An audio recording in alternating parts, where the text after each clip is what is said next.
అదే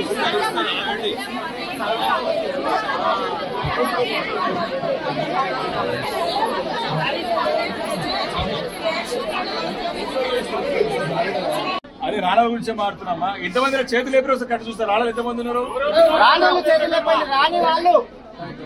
నమస్కారాలు. మరి ఈరోజు తెలంగాణ రాష్ట్ర వ్యాప్తంగా గ్రామ సభలు అదేవిధంగా వార్డు సభలు పెట్టి కాంగ్రెస్ ప్రభుత్వం ప్రజల్ని గందరగోళాన్ని సృష్టిస్తూ ఉంది, ప్రజలని అయోమయం గురి చేస్తూ ఉంది.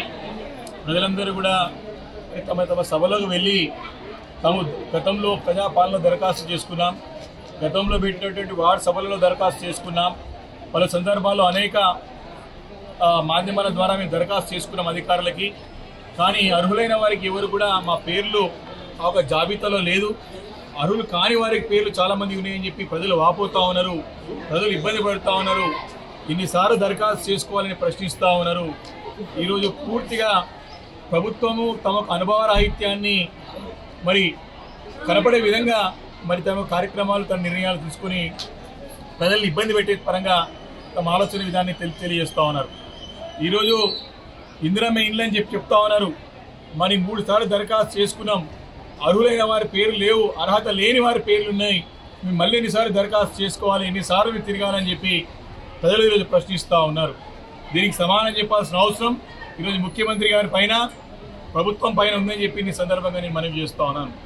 అనవసరంగా అధికారులు బలి చేస్తూ ఉన్నారు వేదికల ద్వారా. మరి ఇప్పుడు మళ్ళీ దరఖాస్తు చేసుకోండి, మళ్ళీ చేస్తామని చెప్తా ఉన్నారు. 26 తారీఖు నుండి మేమన్నీ కూడా లబ్ధిదారులను ఎంపిక చేసి పంపిణీ చేస్తామన్నారు. కానీ వారి దగ్గర ఇప్పటివరకు స్పష్టమైన జాబితానే కనపడలేదు. రేషన్ కార్డు విషయంలో కూడా 6 నెలల నుంచి ప్రతి నెల కూడా రేపిస్తామని చెప్పేసి ప్రజల్ని మభ్యపెట్టే ప్రయత్నం ఈ ప్రభుత్వం చేస్తున్నట్టు స్పష్టంగా కనపడతా ఉంది. కాబట్టి 26 తారీఖు నుంచి ఇస్తామని చెప్పినారు, ఇవ్వకపోతే మాత్రం తప్పకుండా ప్రజాగ్రహానికి ఈ ప్రభుత్వం గురికాక తప్పదని చెప్పేసి కూడా నేను ప్రభుత్వాన్ని హెచ్చరిస్తా ఉన్నాను. ముఖ్యంగా ఈరోజు రాజీవ్ గురుకల్ప నిజాంపేట్లో చాలా మంది లబ్ధిదారుల పేర్లు దాని అర్హత జాబితాలో లేదు. మరి అది అర్హత మరి ఫైనల్ అయిన జాబితానా లేదా అర్హత ఉన్న జాబితానా చెప్పలేని పరిస్థితుల్లో కూడా ఈరోజు ప్రభుత్వం ఉందని చెప్పడానికి కూడా నేను ఇలాంటి సంకోచం ఇలాంటి ఆలోచన చేస్తలేను. కాబట్టి రాబోయే రోజుల్లో ఏదైనా పని చేస్తే స్పష్టంగా ప్రజలకి లబ్ధి చేకూరే విధంగా, ప్రజలు అయోమయం కాకుండా, ఇబ్బంది పెట్టకుండా, వారిని అనవసరంగా రోడ్లంపడి తిరగకుండా నిర్ణయాలు తీసుకోవాలని చెప్పేసి నేను ప్రభుత్వాన్ని హెచ్చరిస్తా ఉన్నాను. మరి ఇప్పటికైనా సరే 100 రోజుల్లో 6 గ్యారంటీలు దేవుడు ఎరుగు తమకు వచ్చేటువంటి పథకాలని మరి ఈరోజు మరి ఆపివేసినారు. కేసీఆర్కి ఇట్లాంటి మంచి మంచి పథకాలని కూడా ఆపివేసి ప్రజల్ని అయోమయం గురి చేసినారని చెప్పేసి ఇలా బాధపడుతూ ఉన్నారు ప్రజలు కూడా.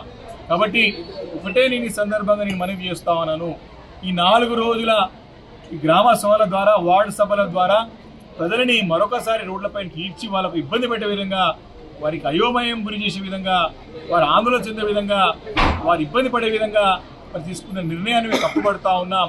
ఇప్పటికైనా సరే మరి నిజమైన లబ్ధిదారులను ఎంపిక చేసి మీరిచ్చినటువంటి 100 రోజుల్లో 6 గ్యారంటీలు అన్ని కూడా అమలు చేయాలని చెప్పేసి కూడా నేను బీఆర్ఎస్ పార్టీ తరఫున డిమాండ్ చేస్తా ఉన్నాను.